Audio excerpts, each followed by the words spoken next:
Theodor Herzl et le sionisme. Le sionisme politique émerge dans la seconde moitié du XIXe siècle en riposte à cette nouvelle forme de judéophobie. Il s'inscrit dans le jaillissement des mouvements nationalistes modernes qui ébranlent l'ensemble de l'Europe de l'Est et les empires tsaristes, ottomans et austro-hongrois, bulgares, serbes, hongrois, polonais, ukrainiens, estoniens. Partout, les élites aspirent à créer des États-nations sur le modèle ouest-européen. Le mouvement sioniste tire son nom de Sion, colline de Jérusalem. Elle est le symbole du retour à la terre promise. De tout temps, des juifs religieux se sont rendus au pèlerinage à Jérusalem. Certains pour y mourir. Mais le projet du sionisme est autre. Donner aux juifs du monde un centre spirituel, puis étatique. Ce sont les amants de Sion qui organisent, à partir de 1881, la première vague d'immigration moderne, l'Aliyah, la montée vers la Palestine. Jusqu'en 1903, elle rassemble 20 000 à 30 000 personnes. Le relais est pris par le sionisme politique qui prône la création d'un État juif. Il s'est nourri à deux mamelles. D'une part, les pogroms anti-juifs se multiplient dans l'Empire tsariste entre 1881 et 1884, à la suite de l'assassinat du tsar Alexandre II. Cet attentat sert de justification à l'adoption de lois anti-juives. Numerus clausus dans les universités, restriction à la liberté de circulation, expulsion de juifs de Moscou, intégration forcée dans l'armée de l'enfance à l'âge adulte, etc. D'autre part, en France, dans les années 1890, l'affaire Dreyfus provoque une déferlante antisémite et choque un jeune journaliste nommé Theodor Herzl. Né à Budapest en 1860, parlant couramment allemand et français, il a grandi dans une famille autrichienne juive intégrée. Il couvre le procès du capitaine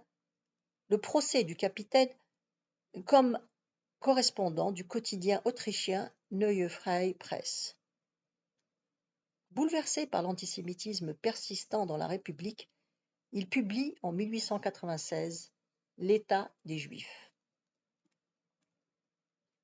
Les Juifs, soutient-il, forment un peuple et ils ont besoin d'un État. Certains des proches de Herzl prônent sa création en Ouganda ou en Argentine. D'autant, poursuit-il, que l'antisémitisme est éternel, indépendant des fluctuations de l'histoire. L'assimilation ? Notre personnalité nationale est historiquement trop célèbre et sa valeur encore trop haute pour que sa disparition soit souhaitable, répond Herzl. Cette option étant à l'heure, les Juifs doivent redevenir un peuple normal et donc recouvrer une terre, en l'occurrence la Palestine. Le premier congrès sioniste s'ouvre à Bâle le 29 août 1897. À l'issue de la réunion, Herzl écrit ces phrases prémonitoires. Si je devais résumer le congrès de Bâle en un mot, ce serait celui-ci. À Bâle, j'ai fondé l'État juif. Peut-être dans 5 ans, et certainement dans 50 ans, chacun le saura. Il ne se trompait que d'un an. L'État d'Israël naîtra le 15 mai 1948. En Russie, la nouvelle vague de pogroms de 1903 à 1906 coïncide avec la révolution de 1905. L'un d'eux, à Kishinev en avril 1903, soulève une forte indignation internationale. 49 personnes au total sont tuées, à l'aune des massacres à venir. On en est encore au stade artisanal. Ces persécutions alimentent la seconde Aliyah. Désormais, le mouvement sioniste a le vent en poupe, notamment à l'Est, là où les Juifs se rapprochent le plus de ce que l'on peut appeler une communauté nationale ethnico-religieuse. Assignée à résidence en Russie au début du XVIIIe siècle sur environ 1 million de kilomètres carrés de la mer Baltique à la mer Noire, entre Yalta et Vilnius, et sur les marges occidentales et méridionales de cette zone, en Galicie, en Bucovine et en Roumanie, ils parlent la même langue, le yiddish, partagent la même religion et ce que l'on désignait alors comme une communauté de destin.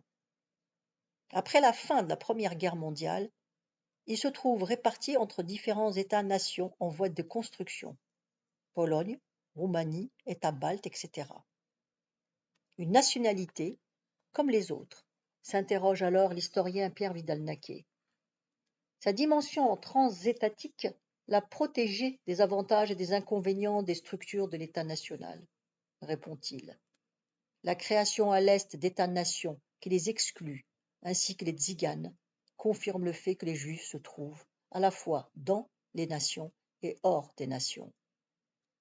Cette dimension confère à l'ensemble juif européen des caractéristiques singulières et explique notamment son engagement dans les mouvements internationalistes.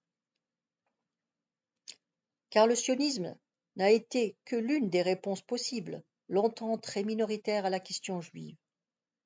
Durant la fin du XIXe siècle et avant la Première Guerre mondiale, la grande majorité des Juifs d'Europe centrale et de Russie votent avec ses pieds en immigrant massivement à l'Ouest, et notamment aux États-Unis, la terre promise de tant de laissés pour compte.